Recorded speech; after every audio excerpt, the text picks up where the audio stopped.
नमस्कार दोस्तों, मैं सौरभ स्वागत करता हूं आपके अपने YouTube चैनल परीक्षा नामा पर। परीक्षा नामा मतलब परीक्षा में पारदर्शिता। दोस्तों, इस वीडियो में कुछ अलग करने की कोशिश की है।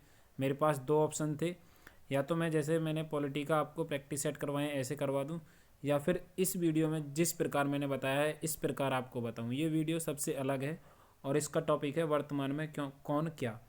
तो अधिक जानकारी के लिए आप हमारे साथ बने रहें और चैनल को सब्सक्राइब कर लें, और इसकी पीडीएफ आपको टेलीग्राम पर मिल जाएगी। तो देखते हैं किस तरह से मैंने इस पीडीएफ को और इस टॉपिक को बताने की और समझाने की कोशिश की है। पहला क्वेश्चन है आपके सामने, अभी थोड़ी देर में आएगा। उससे पहले आप हमें इन जगह पर भी फॉलो कर सकते हैं, और यूट्यूब पे आप ये वीडियो देख ही रहे होंगे। फेसबुक पेज, इंस्टा, ट्विटर और टेलीग्राम आप ज्वाइन कर लें, क्योंकि पीडीएफ मैं वहीं पे प्रोवाइड करता हूँ। ठीक, उसके बाद है हमारा पहला क्वेश्चन कि वर्तमान में राष्ट्रपति कौन है। तो वर्तमान में जो राष्ट्रपति हैं वो है रामनाथ कोविंद, जो कि 14वें राष्ट्रपति हैं, और पहले राष्ट्रपति थे हमारे डॉक्टर राजेंद्र प्रसाद। इसके बाद मैंने इसमें कुछ बताने की, एक्स्ट्रा नॉलेज देने की कोशिश करी है आपको। और ये एक क्वेश्चन है, लेकिन इसके आपके एक क्वेश्चन से लगभग 3 एक्स्ट्रा क्वेश्चन कवर होंगे। तो पहला कि भारत के संविधान के अनुसार अनुच्छेद 52 के तहत भारत का एक राष्ट्रपति होगा, और अनुच्छेद 61 के तहत भारत के राष्ट्रपति पर महाभियोग चलाया जा सकता है। नेक्स्ट क्वेश्चन है आपके सामने, वर्तमान में भारत के प्रधानमंत्री। तो वर्तमान में भारत के प्रधानमंत्री हैं नरेंद्र मोदी, और पहले प्रधानमंत्री थे पंडित जवाहरलाल नेहरू। अब इसका मैंने एक और टॉपिक इसमें ऐड किया है, एक और पॉइंट, कि भारतीय संविधान के अनुच्छेद 75 के तहत भारत का एक प्रधानमंत्री होगा जिसकी नियुक्ति राष्ट्रपति करेगा। राष्ट्रपति लोकसभा के बहुमत दल के नेता को प्रधानमंत्री नियुक्त करता है। अगला क्वेश्चन है आपके सामने, वर्तमान में भारत के मुख्य न्यायाधीश कौन है। तो वर्तमान में भारत के मुख्य न्यायाधीश हैं शरद अरविंद बोबडे, और पहले मुख्य न्यायाधीश से स्वतंत्र भारत के श्री एच के कानिया। उसके बाद मैंने इसके बारे में कुछ बताने की कोशिश की है कि भारतीय संविधान के भाग 5 संघ एवं अध्याय 6 संघ न्यायपालिका के तहत सर्वोच्च न्यायालय का प्रावधान किया गया है। संविधान के भाग 5 के अनुच्छेद 224 से 147 तक सर्वोच्च न्यायालय के संगठन, स्वतंत्रता, अधिकार क्षेत्र, शक्तियां एवं प्रक्रियाओं से संबंधित है। सर्वोच्च न्यायालय के न्यायाधीश की नियुक्ति राष्ट्रपति के द्वारा की जाती है। यदि राष्ट्रपति आवश्यक समझता है तो मुख्य न्यायाधीश की नियुक्ति के लिए सर्वोच्च न्यायालय एवं उच्च न्यायालयों के न्यायाधीशों से सलाह ली जा सकती है। अगला क्वेश्चन है आपके सामने, वर्तमान में भारत के महान्यायवादी कौन है। तो वर्तमान में भारत के महान्यायवादी हैं के वेणुगोपाल, जो कि 15वें महान्यायवादी हैं, और पहले न्यायवादी थे हमारे MC सीतलवाड़, जिनका सबसे लंबा कार्यकाल रहा।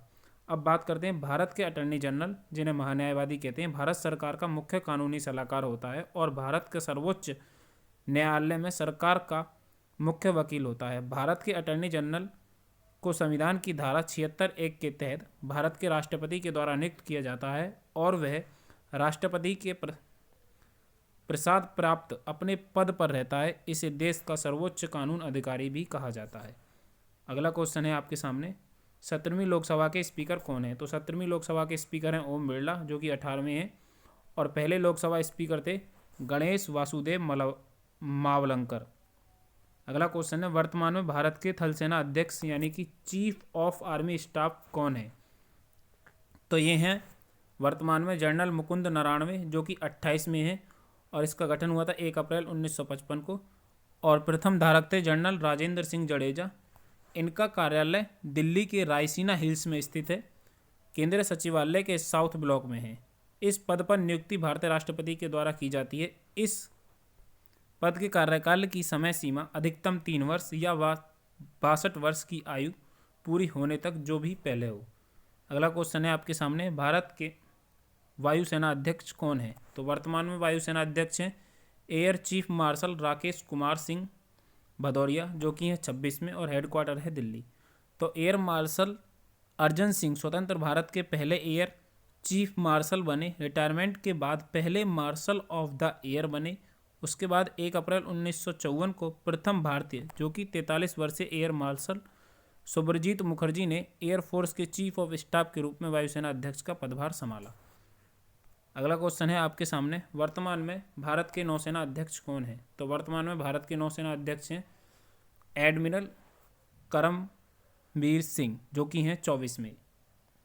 अगला क्वेश्चन है आपके सामने, वर्तमान में भारत के केंद्रीय सूचना आयोग यानी कि CIC कौन है? तो ये हैं यशवर्धन कुमार सिन्हा, और पहले थे वजाहत हबीबुल्ला। आप एक चीज़ और देख रहे होंगे, मैंने इमेज और लगाने की साथ कोशिश की है, जो कि आपको अच्छी तरह से कोई भी चीज़ मैं जो समझा रहा हूँ वो समझ में आए। उसके बाद मैं बताता हूँ कि भारतीय केंद्रीय सूचना आयोग की स्थापना 2005 में की गई थी।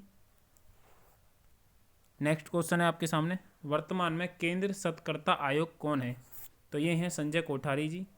उसके बाद भारत के केंद्र सत्कर्ता आयोग यानी कि CBC भारतीय सरकार के विभिन्न विभागों के अधिकारी कर्मचारी से संबंधित भ्रष्टाचार नियंत्रण की सर्वोच्च संस्था है। इसकी स्थापना 1964 में की गई थी। इस आयोग का गठन, आप ये याद रखना, किस सिफारिश पर, यानी कि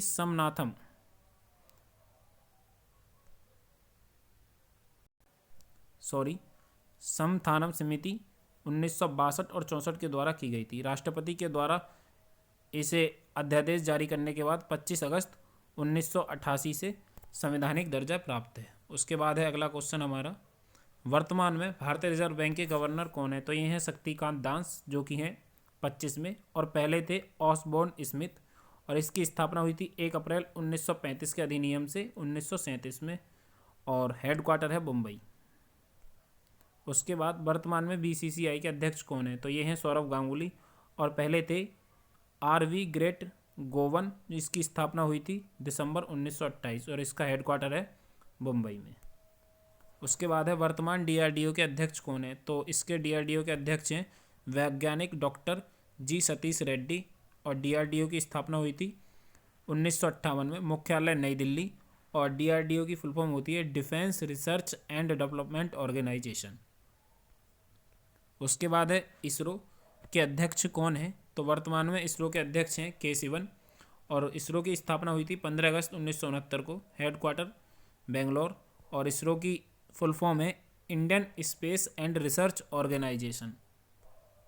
उसके बाद रेलवे बोर्ड के नए अध्यक्ष कौन बने हैं? तो रेलवे बोर्ड के नए अध्यक्ष बने हैं ये मिस्टेक हो गई है, सुनीत शर्मा, और पहले थे विनोद कुमार यादव, और भारतीय रेल की स्थापना डलहौजी के समय 16 अप्रैल 1853 में की गई थी, और पहली रेल मुंबई से ठाणे तक चली थी, और रेल मंत्री हैं अपने पीयूष गोयल। अगला क्वेश्चन आपके सामने, वर्तमान में भारत के निरंतक एवं महालेखक परीक्षक कौन है? तो ये हैं GC मुर्मू, और पहले थे V नरसिंह राव। स्वतंत्रता के बाद भारतीय संविधान के अनुच्छेद 148 के तहत भारत के राष्ट्रपति के द्वारा